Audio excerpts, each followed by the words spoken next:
말씀을 함께 보시겠습니다. 요한계시록 2장 말씀입니다.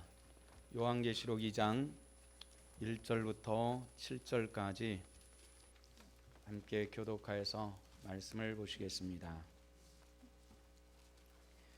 예배소 교회의 사자에게 편자라. 오른손에 7뼈를 붙잡고 7 금 촛대 사이를 거니시는 이가 이르시되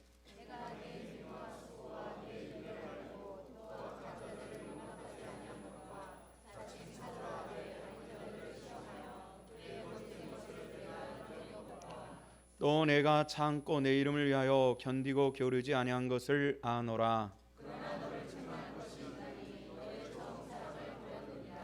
그러므로 어디서 떨어졌는지를 생각하고 회개하여 처음 열매를 가지라.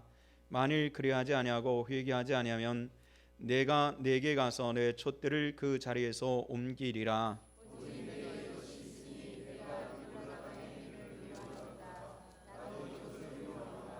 함께 귀 있는 자는 성령이 교회들에게 하시는 말씀을 들을지어다. 이는 그에게는 내가 하나님의 낙원에 있는 생명나무의 열매를 주어 먹게 하리라. 아멘. 오늘 우리가 함께 말씀을 요한계시록 2장 1절부터 7절까지 함께 보셨습니다. 오늘 말씀의 제목이 뭐죠? 믿음은 지켜야 합니다. 우리 한번 같이 해봅시다. 믿음은 지켜야 합니다. 여러분, 믿음을 지키시기를 축원합니다. 왜 지켜야 되죠? 지키기가 힘들기 때문에 지키는 것입니다. 그냥 가만두면 지켜지는 것이 아니라 믿음이 우리가 지키기가 매우 힘든 것이기 때문에 애쓰고 힘써 지키는 것이 우리 성도들의 삶인 줄로 믿습니다. 지난 화요일날 저녁에는 춘천에 좀 다녀왔습니다. 춘천에 다녀와서 거기서 아주 오랜 시절서부터 친구였던 목회자들 몇 명이 함께 모였습니다. 모이다 보니까 30년 전에 이 친구들과 함께 딱 그 금식을 같이 하던 친구들이 모였는데 30년 전에 20대 말에 같이 여름방학을 기해 가지고 이제 마지막 신학교를 비출해 나가는 그런 계절이었기 때문에 우리가 사회로 나와서 목회자가 되기 전에 한번 금식을 좀 하면서 기도하자. 그렇게 해서 춘천에 있는 한 기도원에 가서 세 사람이 같이 2주간 동안 금식으로 기도하게 되었습니다. 근데 여름인데 기도원 주변이 굉장히 물놀이하기 좋은 그런 곳이 돼서 사람들이 와서 너무 버글버글한 거예요. 그러니까 낮에는 있을 수가 없어가지고 기도원에서 운영하는 이 복숭아밭 가운데 있는 원두막으로 갔습니다. 원두막에 가가지고 이 젊은 사람들 셋이서 금식을 한다고 셋이 조그만한 원두막에 놔뒀으니까 책을 보다가 기도하다가 이야기하다가 그러면서 시간을 보내는데 누워 있으면은 딴 생각이 나질 않고 뭐가 가장 많이 생각나겠습니까? 먹는 겁니다. 짜장면도 왔다 갔다 하고 통닭도 왔다 갔다 하고 뭐 별게 다 왔다 갔다 환상 속에 왔다 갔다 하는 거예요. 그런데 마침 그때 시절에 그 적어놨던 쪽지를 얼마 전에 오래된 책 속에서 발견을 했습니다. 어떤 쪽지냐면은 그때 3명 중에 1명이 집에서 중국 음식점을 하는 친구가 있었습니다. 집안에서 중국 음식점을 하니까 아무래도 중국 음식 하는 것을 기본적으로 원리를 알고 있었습니다. 근데 하여튼 먹고 싶은 마음이 얼마나 많은지 위로라도 받기 위해서 그 친구를 강사로 해가지고 중국 음식 만드는 거를 배우는 겁니다. 중국 음식 짜장면 볶는 것도 배우고 짬뽕 만드는 것도 배우고 막 그렇게 배우는 거예요. 근데 그걸 이제 집에 가서 해먹겠다고 금식하는 친구들이 그걸 전부 쪽지에다가 적었다가 그걸 가지고 내려오는 거예요. 집으로 가는 길에 제일 먼저 시장에 들려가지고 짜장을 볶는 그 올린 춘장을 사고 그 다음에 돼지고기를 사고 양파를 사고 그래가지고 들어왔습니다. 옷을 벗자마자 부엌에 가가지고 짜장면을 볶았어요. 짜장면을. 근데 여러분들 집에서 짜장면 해보셨나 봐요? 집에서 만드는 짜장면하고 음식점에서 만드는 짜장면하고는 조금 맛이 틀립니다. 집에서 볶은 짜장은 그 춘장의 분동내가 그대로 없어지지 않고 있어요. 근데 그게 없애는 방법이 있다 합니다. 어떻게 없애냐면은 이 기름을 붓고 달달 볶으면은 어느 점에 이르러서 이 기름 때문에 불이 확 붙는 거예요. 그래서 그 불이 붙음을 통해 가지고 냄새를 태우는 겁니다. 근데 오늘 이상하네요. 음식 만든 얘기는 이렇게 쳐다볼 수가 없네요. 굉장히 은혜 받는 것 같아서 저도 기분은 좋습니다. 그래서 이제 그걸 배운 거예요. 집에서 아무리 볶아도 그 맛이 안 나는데 이 춘장을 한꺼번에 확 불을 붙여서 태우면은 그 냄새가 없어지면서 중국 음식점에서 만드는 그 짜장면의 맛을 낼 수 있는 겁니다. 그래서 저도 기름을 붓고 막 볶다 보니까 불이 확 일어나는데 일어날 때 그냥 천천히 일어나는 불이 이렇게 일어나는 것이 아니라 확 붙어가지고 훅 올라가는 거예요. 그럼 뭐가 탔겠어요? 이걸 막 이렇게 볶다가 머리카락이 홀랑 타버린 거예요. 머리카락이 홀랑 타가지고. 근데 제 아내는 이 금식 했다고 갔다 온 이 젊은 신랑이 하는 짓이 좀 묘하잖아요. 오자마자 춘장을 볶고 그것 때문에 불을 태워가지고 막 이러는데 불만 타면 괜찮은데 머리카락까지 홀랑 태워버렸는데 그걸 보면서 제 아내의 표정이 지금도 생각나는 것이 참 한심하다. 이걸 기회 남편이라고 목회자라고 평생 살아야 되나 하는 그 한심스러운 얼굴이 지금도 가물가물 생각이 나는데 오늘 이렇게 얘기하다 보면 오늘 집에 가서 머리카락 태울 남자분들이 몇 분 계실 것 같은데 조심하십시오. 오늘 춘장 볶으더라도. 오늘 우리가 왜 이런 얘기를 하냐면은 본질이 우리가 사라질 때 문제입니다. 신앙의 본질은 하나님께서 우리에게 대한 하나님의 본질은 뭘까요? 사랑입니다. 우리 한번 따라합시다. 사랑. 하나님께서 우리를 향한 본질은 뭐냐면 사랑입니다. 또 우리가 하나님께 향하는 본질은 또 뭘까요? 믿음과 사랑인 줄로 기억하시길 바랍니다. 근데 이걸 잊어버리게 되면 큰일 납니다. 그래서 오늘 본문에 예배소 교회 편지하여 말하기를 이런 말씀을 했습니다. 우리 주님께서 우리에게 하시는 말씀이 무엇이냐면은 우리가 하나님 은혜 안에서 잊어버리는 것이 있다는 겁니다. 5절 말씀을 4절 말씀을 보십시다. 다 같이 시작. 그러나 너를 책망할 것인 나니 너희 처음 사랑을 버렸느니라. 아멘. 뭘 버렸다 그랬죠? 처음 사랑. 처음 사랑을 버렸느니라 이렇게 얘기했습니다. 잊어버렸다는 것과 버렸다는 것은 내가 가지고 있지 않는 것이지만은 본질적으로 틀립니다. 잊어버린 것은 실수해가지고 잠깐 놓쳐버린 것이지만은 버린 것은 뭐예요? 내 의지가 담긴 것입니다. 내가 의지적으로 내가 유기해버린 이 상태를 버렸다 이렇게 얘기를 하는데 예배소 교회가 초대교회에서부터 굉장히 많은 고난이 있던 교회입니다. 가장 먼저 초대교회 박해가 어디서부터 시작했냐면은 예배소 교회에서부터 시작을 합니다. 로마 교회에서부터 시작한 것이 아니라 예배소 교회에서부터 시작을 합니다. 그 이유가 있어요. 예배소는 소아시아 지역의 수도였습니다. 그러니까 그 당시 소아시아 지역에 많이 퍼져 있는 기독교를 박해하기 위해서 가장 머리가 되는 예배소 교회를 박해할 필요가 있어서 예배소 교회를 극심하게 박해를 하는 겁니다. 그래서 이런 박해 속에서 싸웠고요. 또 오늘 성경 말씀에 보니까 6절에 보니까 니골라당이라고 하는 이단들이 교회 안에 또 있었습니다. 밖으로는 박해가 있었고 안으로는 이단의 바로가 있었고 교회가 굉장히 피곤한 것이죠. 그런데도 불구하고 이것과 싸운 교회입니다. 대단한 교회입니다. 예배소 교회가. 우리가 이 부분 4절 말씀만 보고 처음 사랑을 버렸다라는 이 말만을 볼 때는 예배소 교회가 형편없이 생각하지만은 예배소 교회는 우리가 상상할 수 없을 정도로 대단한 교회였습니다. 그런데 그들에게 한 가지 허점이 있었다는 겁니다. 그 허점은 뭐냐면은 너희가 처음 사랑을 버렸노라 하는 이런 얘기입니다. 예배소 이 요한계시록에 쓰여지는 것도요. 사도 요한은 예배소 교회의 담임 목회자였습니다. 그런데 거기서 붙잡혀 가지고 반모섬에 유배되었다가 그곳에서 이 편지를 쓴 거거든요. 이 글을 쓴 겁니다.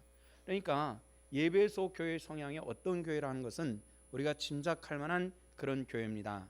그런데 문제는 뭐냐면은 그런 그 열심히 있고 최선을 다하고 죽기를 각오하고 신앙을 이 지켰던 그 교회에 대해서 너희가 처음 사랑을 버렸노라 하는 이런 책망을 하고 있다는 것입니다.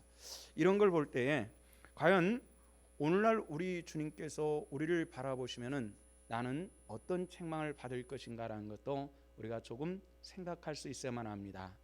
여러분들, 우리 신성교회가 처음 세우고 처음 주님을 사랑하고 주님의 일을 감당했던 그 처음 사랑이 다시 한번 있어지시기를 주 이름으로 축원합니다. 우리 교회 정말 제가 어렸을 때에 나이가 32살 때 개척을 했기 때문에 교회가 자연적으로 사람들이 어렸습니다. 20대, 30대, 한 35살 정도만 돼도 제가 대하기가 참 어려운 사람으로 여겼습니다. 근데 요즘엔 35살 정도 되는 성도들에게 제가 자네라고 얘기를 하잖아요. 그만큼 세월이 지나갔다는 얘기죠. 그런데 20대, 30대가 주를 이룬 교회에서 참 기도도 열심히 했고 열심히 주를 섬겼습니다. 근데 요즘에 20대, 30대가 새벽 기도하는 경우는 우리 교회 거의 없습니다. 거의 세상적인 표현으로 깍두기가 돼버렸어요. 교회 안에서. 우리가 처음 사랑이 그렇게 식어져 가고 있다라는 이런 의미를 가지고 있는데요. 우리가 어른들께서라도 기도하지 않는다면은 우리 교회는 영적으로 정말 쇠퇴해 가고 있다라는 것을 급격히 느낄 수 있는 그런 교회의 모습입니다. 우리가 하나님의 은혜를 생각할 때에 요한 계시록에는 예배소 교회는 과거의 교회입니다. 과거의 교회이기를 오늘 이 시대에 왜 우리가 봐야 되느냐 이런 생각을 할 수 있지만은 모든 사람들의 삶은 일직선 안에 있습니다. 일직선은 가장 먼저는 과거입니다. 옛날이죠. 그리고 지금 현재가 있고요. 미래입니다. 오늘 우리들의 모습이 우리들의 미래를 만들 것입니다. 그래서 요즘에 그런 얘기가 있다 그래요. 고등학교 3학년 여학생들에게 선생님들이 이런 얘기를 해준답니다. 오늘 너희들의 성적은 장차 네 남편들의 연봉이 결정될 것이다. 이런 얘기를 한답니다. 또 남자 고등학교 3학년 아이들에게는 선생님들이 무슨 얘기를 해준 줄 아십니까? 오늘 너희들의 성적은 장차 너희 아내들의 외모를 만들 것이다. 이런 얘기를 해준답니다. 굉장히 오늘이 중요하다는 얘기를 하기 위해서 선생님들이 그런 식으로 아이들에게 얘기를 해주는 것이죠. 어느 정도는 틀린 얘기는 아니라고 생각이 되는데요. 신앙도 그렇습니다. 과거의 내 신앙이 오늘 나를 만드는 것이고 오늘 내 신앙이 내일 나를 만드는 것이고 장차 주님의 나라에 들어가서 내가 주님의 나라에 들어갈 그 은혜의 방을 만든 줄로 믿으시기를 바랍니다. 근데 오늘 과연 우리는 어떤 모습이냐는 얘기죠. 오늘 성경 말씀에서는 우리가 주님 은혜 안에서 우리 첫사랑을 지켜야 되는데 너희가 처음 사랑을 버렸노라 하면서 탄식하시면서 어디에 떨어졌는가를 한번 살펴봐라 이렇게 말씀하시는 겁니다. 엊그제 가까이 교제하고 있는 그분이 영국에서 공부하고 아프리카 선교사로 있다가 한국에 귀국했을 때 우리는 한 2년 정도 우리 교회에 출석하셨던 이 배한호 목사님이 오셔서 차를 마시고 이런저런 대화를 하다 가셨습니다. 이분이 다시 한국에 와서 정착한 지 한 7년, 8년 이렇게 시간이 됐죠. 한 7년 정도 시간이 됐는데 영국에서 한 10년 동안 공부를 했고 한 5년 동안 아프리카 선교사를 갔다가 15년 동안의 한국 생활을 하지 않고 15년 만에 다시 한국에 돌아온 겁니다. 한국에 돌아와서 항상 여름만 있는 아프리카에 살다가 한국에 와서 첫 겨울이 그렇게 좋더랍니다. 싸늘하게 다가오는, 요즘에 우리가 춥고 싫다고 생각하는데 자기는 그렇게 좋았다는 거예요. 그렇게 차가운 기운이 싸늘한 냉기가 그렇게 좋았는데 그래서 그분이 이제 한국에 와가지고 저에게 자주 정보를 제공을 합니다. 제가 한국을 떠나지 않고 있었으니까 15년 동안 한국을 떠난 사람에게 제가 정보를 제공을 해야 되는데 그분이 오히려 저에게 정보를 제공을 하는 게 어떤 정보냐면은 어디 가면 어떤 목회자 세미나가 있고 어떤 것이 있고 이것을 끊임없이 저에게 정보를 제공을 했습니다. 끊임없이 정보를 제공을 했는데 그동안 생각해 보니까 이 목사님이 자기는 그게 좋아가지고 뭐 이번 주간 이걸 공부하고 다음 주간 저걸 그 다음 주간 저걸 하고 매주 뛰어다니면서 굉장히 많은 것을 섭렵을 했는데 자기가 저에게 정보를 제공해 준 것 중에서 가만 보니까 목사님이 한 번도 그 세미나에 가지 않습니다. 그래서 말은 하지 않았지만은 굉장히 섭섭했다 그래요. 자기를 무시하는 것 같고 자기가 제공하는 것에 대해서 한 번도 받아들이지 않는 것에 대한 굉장히 섭섭함이 있었답니다. 근데 요즘에 또 가만히 보니까 그분이 한국에 와서 한 3년 동안은 그렇게 부지런히 돌아다니더니 요즘에 또 한 3년 동안 보니까 전혀 또 그런 데를 다니질 않아요. 근데 요즘에 목사님 안 다니시던데요. 이렇게 얘기를 했더니 그걸 가보니까 우리 목회자들이 모여서 해야 될 것이 뭐냐면은 이 시대의 교회들에 대한 진단과 그리고 교회가 나아갈 길과 그리고 목회자의 영성에 대한 이야기들이 있어야 되는데 어떻게 하면 교회들을 모아드릴 것인가 이런 경영적인 측면만 한 3년 동안을 쭉 배운 거예요. 그러다 보니까 이게 뭔가 잘못됐다라는 이런 생각을 해서 당신도 가지 않게 됐는데 그분이 하시는 얘기가 목사님 그거 원래 알고 계셨습니까? 그렇게 얘기를 해요. 제가 그래도 20 중반 때부터 목회를 했습니다. 제가 죄송합니다마는 그거는 제가 30대 초반서부터 그 내용은 알고 있었습니다. 그렇다 해서 제가 가만히 있었던 것이 아니라 꼭 필요한 곳에 가서는 공부하고 그렇게 하면서 목회를 했지만은 지금까지 제가 목사가 되어가지고 지금까지 마음에 작정한 것이 하나 있다면은 세상의 경영 기법을 교회에 도입하려고 하는 그런 어리석음은 범하지 않겠다라는 이런 생각을 했습니다. 오늘날 교회에는 세상의 그 경영 기법이 굉장히 많이 도입되어 있습니다만은 그러면 그만큼 교회가 영성으로 커졌고 교회는 부흥됐느냐 이런 질문하면은 교회는 그 기간 동안 거꾸로 갔습니다. 성도들의 영성도 거꾸로 갔고 교회 부흥도 거꾸로 갔습니다. 왜 그럴까요? 우리가 본질을 잊어버리게 되면은 그런 상황들이 일어날 수 있다는 겁니다. 저는 이 신성교회 담임 목사지만은 제 마음속을 항상 붙들고 있는 교회 하나가 있습니다. 저는 제가 총각 시절에 개척을 했던 교회입니다. 그 교회는 아주 작은 교회입니다. 시골 교회고 그리고 정말 아주 그 가족 같은 조만한 교회였고 그리고 그 교회를 개척할 때는 들판에서 예배를 드리다가 또 군용 천막 하나를 사다가 들판에다가 천막을 치고 예배를 드렸습니다. 이 천막을 치고 예배를 드렸는데 지금 뭐 의자가 있으면은 바닥이 흙바닥일지라도 그냥 의자를 놓고 예배를 드리면 좋겠는데 의자가 없었습니다. 그렇다고 흙바닥에다 뭘 깔 것도 마땅치 않으니까 집가리를 깔고 나서 그렇게 예배를 드려본 적이 있었습니다. 그런데 그때 한여름이었기 때문에 이 한여름에 이 군용 천막 안에서 문을 다 닫고 예배를 드리면은 아주 찜통처럼 되어버립니다. 그러니까 할 수 없이 천막 그 이 날개 부분을 다 걷어놓고 예배를 드립니다. 근데 그렇게 되면 바람이 통풍이 되니까 시원한데 문제가 있습니다. 시골에는 개를 별로 안 묶어놓고 키우거든요. 주인이 예배당 가면은 개도 쫓아오는 겁니다. 와가지고 옆에 같이 앉아 있는 거예요. 한 마리만 되면 괜찮은데 보통 예배 서너 마리가 쫓아옵니다. 이게 개들이라고 하는 것이 예의는 별로 없거든요. 서로 눈이 마주치면은 이를 드러내고 으르렁거리는 거예요.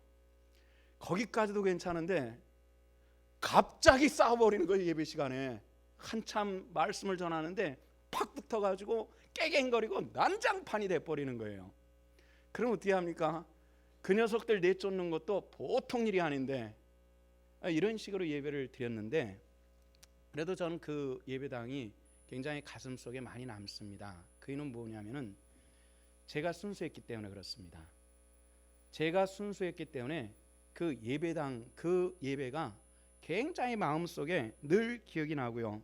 제가 조금 타락한다 좀 마음이 잘못됐다고 생각하면은 제일 먼저 기억하는 것이 바로 그것입니다. 그때 그 마음으로 목회하게 해 주시옵소서, 이런 얘기입니다. 천막 예배당을 세워놓고 청년에게 야 그래도 이게 아무것도 없으니까 예배당인 표시를 한번 해놔라 이렇게 했더니 거기다 십자가를 나무로 세워놨어요. 예배당 앞에다가.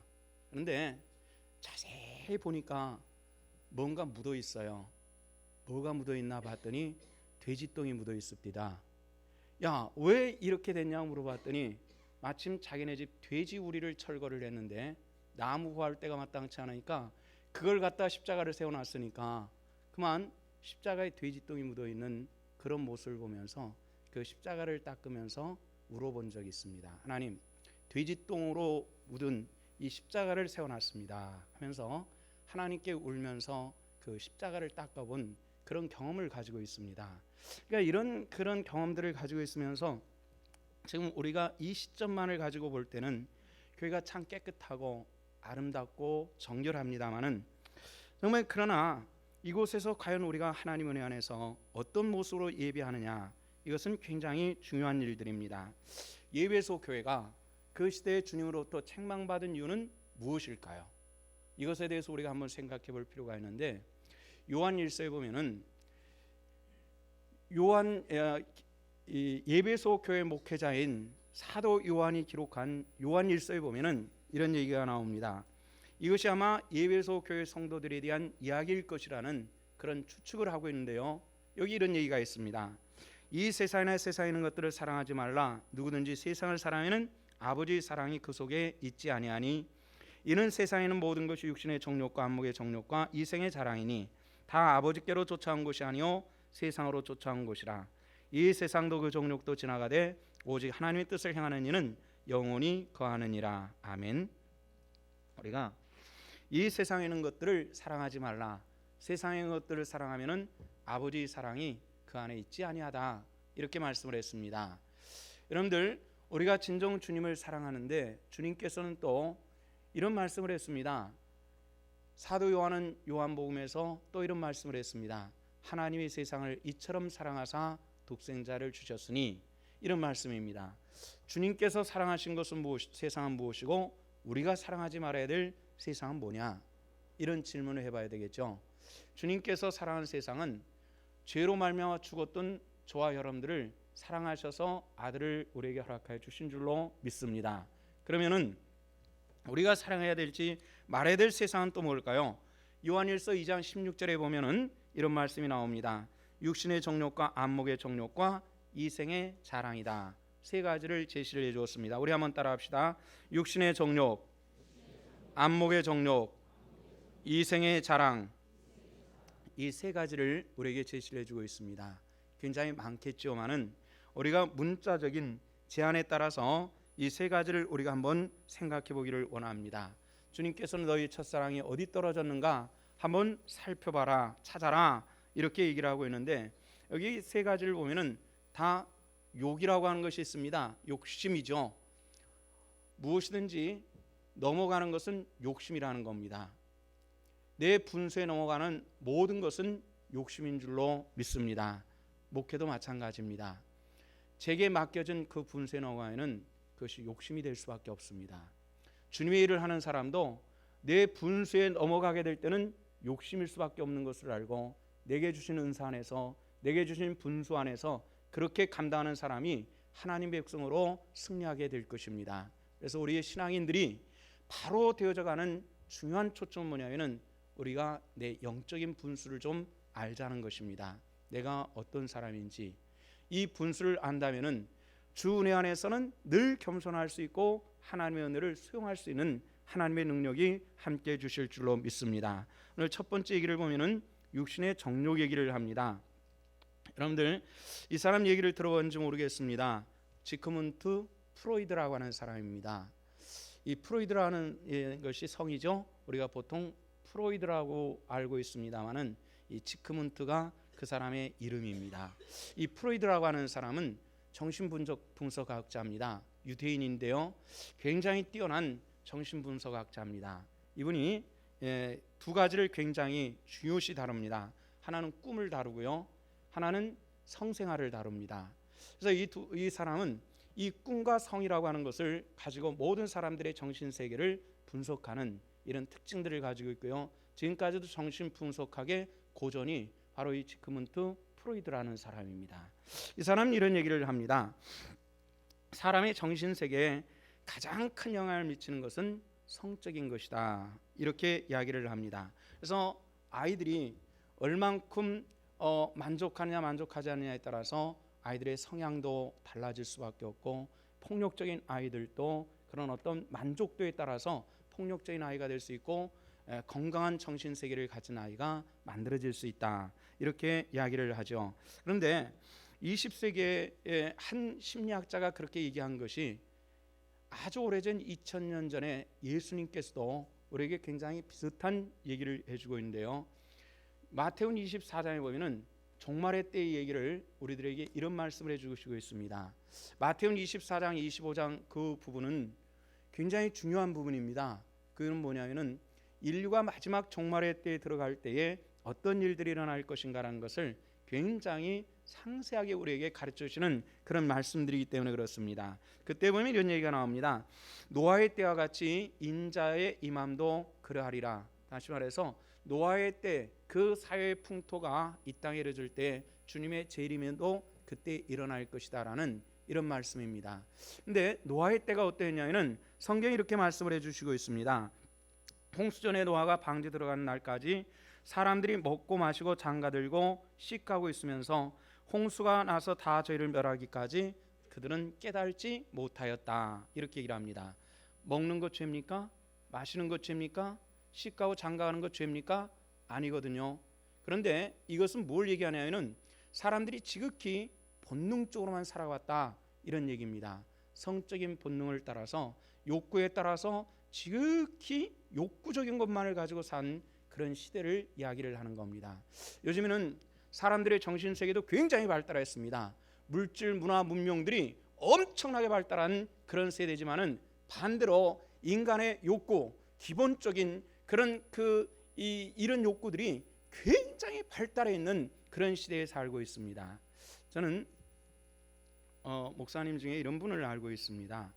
특이한 목사님들 몇 분을 알고 있는데, 한 분은 부산에서 목회를 하는 율랑녀들을 대상으로 하고 목회를 하는 그런 목사님입니다. 근데 목사님이 굉장히 여성적이고 굉장히 얌전한 분인데 어떻게 그런 곳에서 목회할까 싶을 정도로 굉장히 그런 그 성향의 사람입니다.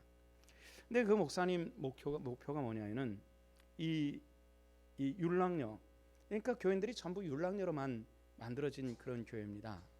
근데 그 율랑녀들을 대상으로 해서 그들이 벌어온 것을 가지고 11조도 하고 그런 헌금하고 이런 것인데, 그 교회가 부흥되면 안 된다는 거예요. 어찌됐건 그들을 다시 세상으로 돌려보내는 이것이 목사님의 목회입니다. 또 한 분은 동두천에서 목회하는 동성연애자들만 모이는 그런 교회 목회하는 그런 분을 알고 있습니다. 여기는 남자 둘이 들어와가지고 부부처럼 안고, 여자 둘이 와서 부부처럼 안고, 이런 교회에서 목회를 하는 거예요. 이 목사님 역시도 목적이 있습니다. 이 교회는 절대 부흥되면 안 됩니다. 이들이 성 정체성을 찾고 세상으로 돌아가야 됩니다. 이런 것입니다. 그런데 요즘에 우리 한국 사회가 어떻습니까? 머리 빡빡 깎고 안경 쓴 연예인이 나는 동성연애자다, 정식으로 이야기를 하고 또 그것에 대해서 많은 사람들에게 옹호를 받고 있는 그런 사회 속에서 우리가 살고 있습니다. 우리나라가 120년 전에 이 땅에 복음을 전해온 여러 나라들 중에서 장로교라고 하는 이 선교사들을 보내서 선교를 했던 세 나라가 있습니다. 카나다가 있고 미국이 있고 호주가 있습니다. 그럼 미국의 그런 그 성적 타락에 대해서 우리가 잘 알고 있습니다만은 호주는 또 한술 더 뜨고 있습니다. 지난 10월 달입니까? 호주에서 동성연애자들이 모여가지고 퍼레이드를 하고 이렇게 엄청난 큰 대로를 수천 명이 동성연애자들 전 세계에 모여가지고 기기묘묘한 복장을 하면서 행진한 뉴스에 나왔는데요. 혹시 보신 적이 있으신지 모르겠습니다. 굉장히 자유분방합니다. 여자가 여자를 성적으로 사랑하고 남자가 남자를 성적으로 사랑하고 같은 남자는 이성으로 보는 이런 그것이 전 그 굉장히 경건한 모습으로 한국교회 장로교를 전파했던 그 나라에서 그것이 허용되고 있는. 그래서 네덜란드 같은 나라는 청교도의 국가입니다. 우리가 영국에서 미국으로 가는 그런 배가 출발했다고 알고 있지만은 네덜란드에서 출발한 겁니다. 영국에서 출발한. 네덜란드에서 세 척의 청교도들이 출발을 해가지고 미국으로 가다 두 대는 돌아왔고 한 대가 메이플라워가 미국에 도착한 것이거든요. 그 청교도를 수출을 했던 나라가 네덜란드입니다. 그 네덜란드는 남자끼리 결혼을 해가지고 호적에 등재가 됩니다. 여자끼리 결혼해가지고 호적에 등재가 되는 겁니다. 우리가 우리나라만을 바라보는 것이 아니라 세계의 성적 타락은 이루 말할 수 없는 지경에 이르고 있다는 것입니다. 그래서 종말의 때에 우리가 지금 이 교회에 앉아있는 이 경건한 모습만 바라보는 것이 아니라 보이지 않는 이 세계의 모습을 바라볼 때에 주님의 오심에 가까워지고 있다는 것을 알 수 있는 그런 제목입니다.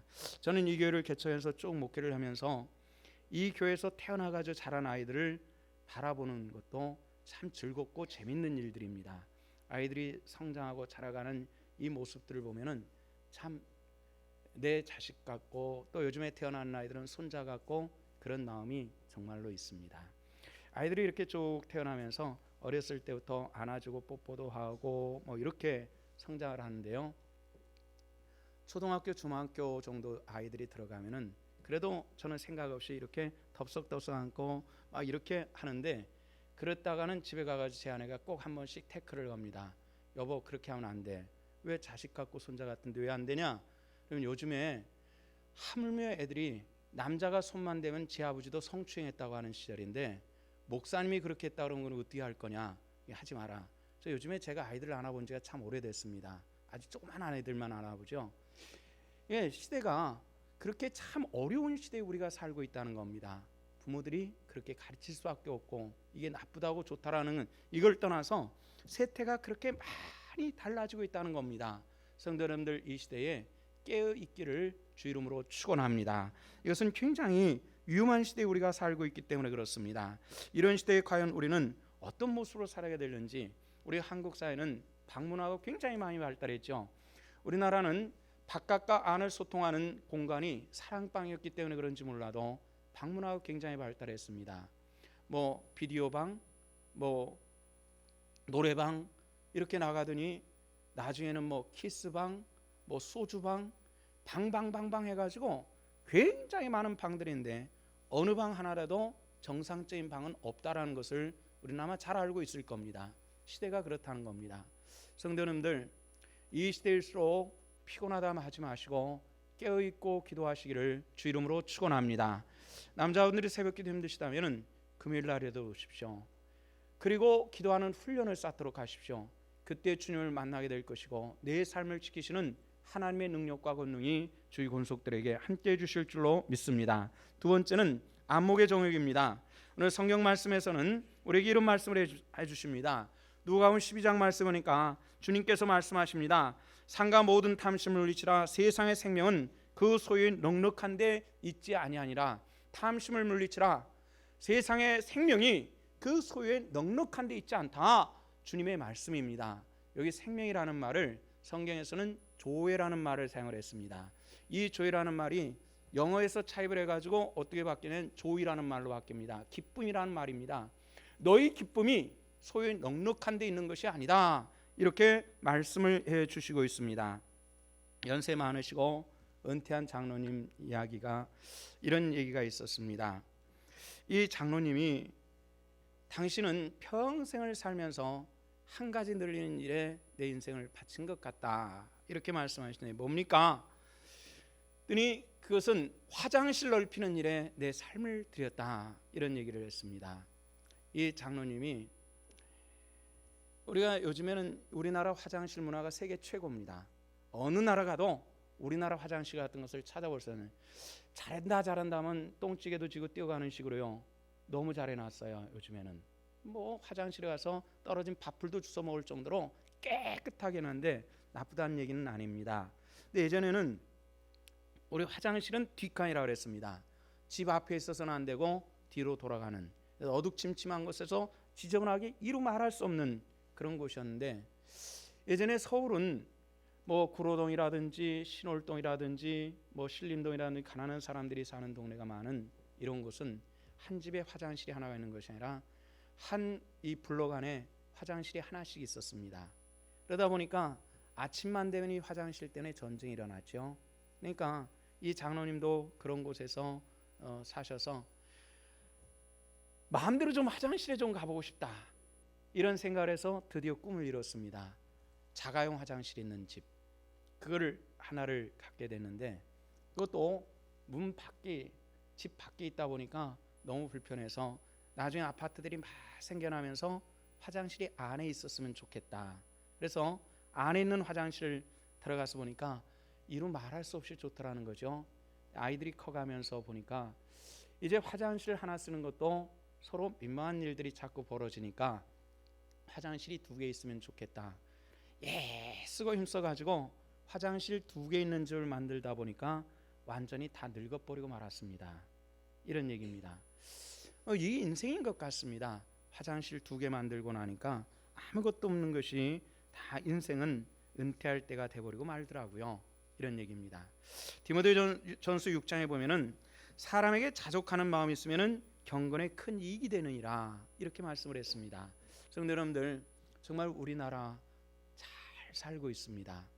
여러분들이 패키지로 어떤 여행을 하는 것이 아니라 그냥 자유여행을 가가지고 그 나라 사람들이 자는 데서 자고 그 나라 사람들이 먹는 데서 먹고, 그리고 여행을 해보면은 우리나라가 얼마나 좋은지 알 수가 있습니다. 일본에 가서 일본 사람들이 사는 집에서 일본 사람들이 먹는 것, 그렇게 먹으면서 여행을 해본 적이 있는데 일본 사람들 참 팍팍하게 삽디다. 한 번은 다다미방에서 잤는데 뭔가 퀴퀴한 냄새가 나서 자세히 살펴보니까 다다미방 한 구태가 썩어져 가지고 거기서 군뱅이가 있더라고요. 그런 곳에서 자본 적이 있는데요. 깨끗한 집인데 뭐 그렇게 살더라고요. 안에 사는 것 보니까. 중국 사람들 사는 데 가보면은 또 이러다 말할 수 없을 정도의 삶을 살고 있습니다. 우리나라 양쪽에 사는 사람들이 그렇습니다. 우리나라 사람들이 이렇게 사는 경우들이 보편적으로 가난할 때 그럴 수도 있겠지만은 많지는 않습니다. 인도 사람들, 아프리카 사람들 가서 사는 것 보면요, 상상을 초월한 음식을 먹고 상상을 초월하는 그런 삶을 살아가고 있습니다. 근데 우리는 그럼에도 불구하고 우리는 뭐가 불만이에요? 그럼에도 불구하고 그들의 얼굴을 보면은 얼굴에 평화가 있습니다. 그들이 신앙이 있는 것도 아니고 그들이 먹을 것이 풍부한 것도 아니고 그들의 삶이 넉넉함도 아닌데 얼굴에는 평화가 깃들어 있더라는 거죠. 우리는 넉넉함이 있습니다. 그런데 불구하고 뭔가 쫓겨다니는 초조함들이 우리 삶을 붙들고 있는 이런 모습들을 봅니다. 주 안에서 자족하시기를 주 이름으로 축원합니다. 무엇에 유익이 된다고요? 경건함의 유익. 하나님의 섬기는 영적 삶에 유익이 된다는 겁니다. 영국 속담에 이런 것이 있답니다. 마치 재물은 소금물과 같아서 마실수록 더 갈증만 일으키느니라, 이런 얘기입니다. 물질이 많은 사람들이 많다고 만족하는 사람은 없습니다. 오히려 더 갈증이 일으키는, 더 뭔가 이루어야 될 것 같은 다급함 속에 쫓겨다니는 그 모습들을 볼 수 있습니다. 우리 한번 따라합시다. 하나님, 만족합니다. 만족합니다. 우리 성도들의 정말 위침이 주 안에서 내가 만족한 삶으로 이루어지시기를 주 이름으로 축원합니다. 예배소 교회, 물론 그 다음에 자유를 먹고 나서 만들어진 교회겠습니다만은 예배소 교회가 5세기 6세기 때 지어지고 만들어진 그 흔적들을 보면은 이루 말할 수 없이 호화찬란합니다. 예배당 바닥에다가 색깔 있는 타일들을 깔았고요, 대리석으로 기둥을 세웠고요. 그만큼 이 충만한 이 물질의 충만함이 있었다는 얘기죠. 그런데 불구하고 그들에게는 그 만족함의 삶이 없었다는 것을 알 수 있는 그런 대목입니다. 그래서 세 번째, 마지막으로 볼 때는 이생의 자랑입니다. 우리가 자랑할 것이 뭐냐는 얘기죠. 사도 바울은 분명히 말했습니다. 자기가 자랑할 것이 많았습니다. 출신이 있고 학문이 있고 종교가 있었습니다. 그럼에도 불구하고 사도 바울은 틈만 나면은 이런 얘기를 했습니다. 주 안에서 자랑하라. 주님으로 자랑하라. 내가 자랑할 것이 무엇이냐 하는 이 문제에 대해서 내 소유, 내 외모 이것이 아닌 주 예수 그리스도의 베푸신 이 은혜, 생명으로 자랑하라, 이 말씀을 우리에게 주셨습니다. 생명으로 자랑하는, 예수 그리스도 이름으로 자랑하는 하나님의 권속들 되시기를 주님의 이름으로 축원합니다. 야고 선생은 일숨의 동생이죠. 이런 얘기를 합니다. 주 앞에서 낮추라, 그래야면 주께서 너희를 높이시리라, 이렇게 말씀을 했고요. 사도 베드로는 이런 얘기를 합니다. 하나님의 능하신 손 아래서 겸손하라, 때가 되면 너희를 높이시리라, 이렇게 말씀을 했습니다. 교회에서 신앙생활의 중요한 요소의 하나는 내 자신을 얼만큼 낮출 수 있느냐, 이 질문이 우리들에게 굉장히 중요합니다. 혹시 이 금년도도 오늘을 지내면은 주일로는 2번 남았습니다. 날수로는 20일 남았습니다. 얼마 남지 않았죠? 세상적 표현으로는 막판입니다. 혹시 1년 동안 주일에 애썼지만은 알아주는 것 같지 않아서 마음에 상처가 되신 분들이 있습니까? 거두어 주시기를 부탁을 드립니다. 주님께서 나를 위해서 십자가 못 박혀 죽으신 그 은혜를 생각하면은 그것은 아무것도 아니라는 것입니다. 솔직하게 얘기를 한다면은 저도 목사로서 목회를 할 때 때로 사람에게 섭섭할 때가 있는 것도 사실입니다. 나 잠시고 다시 돌이켜 보면은 나를 부르시고 목자 삼아 주신 이것도 감사한데 왜 내가 그런 생각이 들었을까, 이런 생각을 할 때가 간혹 있습니다. 네, 우리가 주일을 할 때에 오늘 여러분들에게 목양의 편지 쓴 것이 여러분들 주보에 있습니다. 타입 A라고 하는 내용인데요. 타입 A라고 하는 사람들의 특징은 너는 왜 나같이 하지 않아? 왜 나처럼 하지 못하고 왜 그따위로 일하고 있어? 이런 사고가 충만한 그런 사람들을 이야기를 하는 것입니다. 여러분들, 교회는 많은 사람들을 주님의 도구로 사용하기를 원하신다는 것입니다. 주님께서는 저와 여러분들 같은 사람도 부르셔서 인도하셨고 하나님 백성 되게 만드셨으니 우리가 좀 부족한 사람들에 대해서도 용납하고 끌어줄 수 있는 그런 품이 넓은 그런 교회가 되기를 원합니다. 2011년도가 그러지 못했다면 2012년도가 가슴 넓고 품이 넓어서 아무리 보잘것없는 사람이라 할지라도 여기에서 그 자존감이 있고 하나님께 감사할 수 있고 영광 돌릴 수 있는 그런 축복의 교회, 하나님의 교회를 만들어갈 수 있는 저와 여러분들이 될 수 있기를 주 이름으로 축원합니다. 내가 주신 이 은혜를 감사할 때마다 내 죄를 인식하면서 때로는 그 은혜를 생각할 때는 눈시울이 뜨거워지고 눈물을 흘리면서도 기도하며 감사할 수 있는 그것이 성도의 본분이고 우리 교회가 지향해야 될 영적인 방향임을 아시고 정말 하나님 앞에 2011년도가 가기 전에 내 신앙이 어디에 떨어진가를 분별하시고 다시 한번 찾으시고 하나님 앞에 부끄러움 없는 큰 믿음의 권속으로 살아갈 수 있기를 주 이름으로 축원합니다. 기도하시겠습니다. 아버지, 은혜를 감사합니다. 오늘 또 우리가 주님 앞에 나왔고 또 주를 찬양하며 예배합니다. 영광 받으시기 합당하신 하나님, 예배에서 교회에 충고하셨던 이 말씀을 봅니다. 내가 어디에서 버렸는가를 생각하라 했습니다. 주님, 우리가 어리석고 부족하여서 어디에 떨어졌는지도 모르는 어리석음들이 있지 않게 하시고 다시 그 자리에 가서 떨어진 내 믿음, 주님을 향한 내 사랑을 찾아오는 하나님의 권속들 되게 하여 주시옵소서. 감사를 드리며 예수 그리스도 이름 받들어 기도하옵나이다. 아멘.